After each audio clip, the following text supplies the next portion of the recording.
Hi, it's Dan Veal here once again, and you are watching Bass Gear Magazine.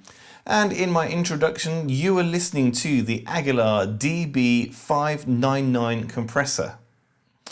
Let's have a look at the pedal right now and get into some details. The DB599 compressor is a VCA style compressor, and it features both fast attack and release times. Two controls on the front of the device keep things very, very simple for us bassists. And indeed, the compression control actually has dual functions. The first is my threshold of my compressor. This is the point at which the compressor kicks in. So when I go over a certain level, the compressor will start working. But also the secondary function on this dial, not only can I adjust my threshold, I can also adjust the ratio of the compressor at the same time. Now this is by how much compression happens when I've gone over that threshold. So as I bring the control around to the left, I can have nearly 1-to-1 compression. That's practically bypassed. Very, very little limiting going on whatsoever. And as I push the dial all the way around, I can get some really, really squashed sounds. We're going to listen to the pedal in just a moment. Now on those higher compression settings, because our output level is being brought down as the limiter is kicking in, we've got a gain control here to make the level back up again. A note about compression, and something which sometimes gets missed, is if I think of my quietest sounds and my loudest sounds as a gain range, as I apply compression, I go over threshold, my overall output comes down. I would bring my gain control up in order to compensate for that loss of level, but you'll notice that my quiet sounds have now been turned up as well.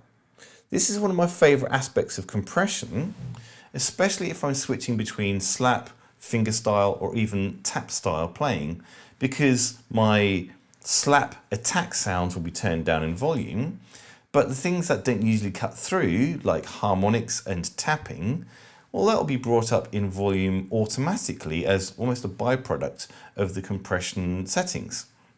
Very, very handy. You could almost get away with leaving this compressor switched on all time for that reason. Now, speaking of switched on, let's go and have a listen to some sounds. In my introduction playthrough, I plugged my pedal straight into my DAW. This is the setting that I chose, and this is what it sounds like when it is auditioned on its own.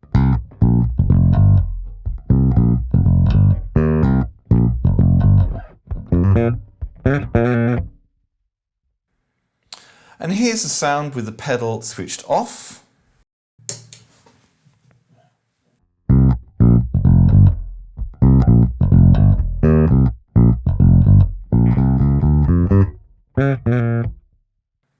And here's the pedal on its lowest setting.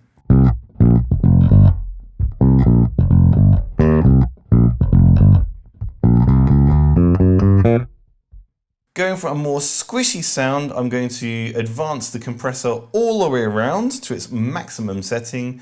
And let's just see how squishy we can get our bass sound.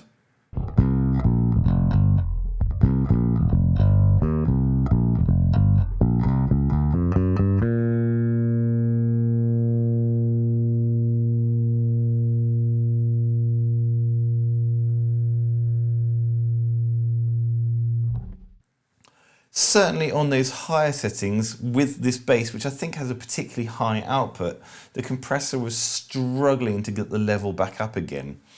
But to be honest, in the grand scheme of things, I don't think I'd probably use those high gain, high compression settings anyway. However, I think if you were going to, it would sound really, really good following the pedal with, say, an envelope filter, a fuzz, and an octave for creating some of those old school synthy sort of sounds. Certainly there's a lot of squish, as people say, from this type of compressor, and I think that'll work really well in certain settings.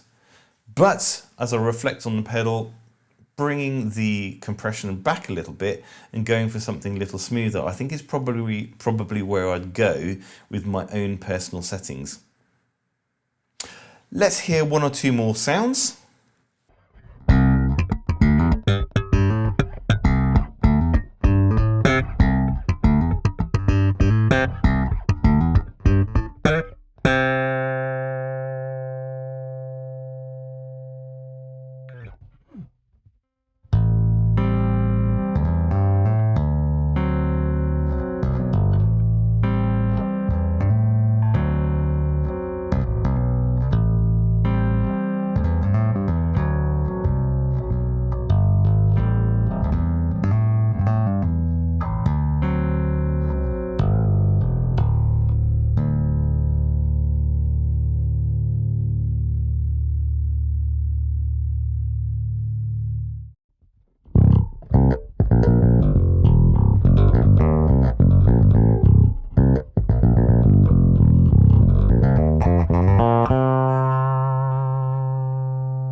The DB599 has a very wide range of effects, something from a very subtle, almost valve-like compression, all the way up to something which is out and out crazy, which you could then use for sculpting a more synthetic sound, as I mentioned earlier.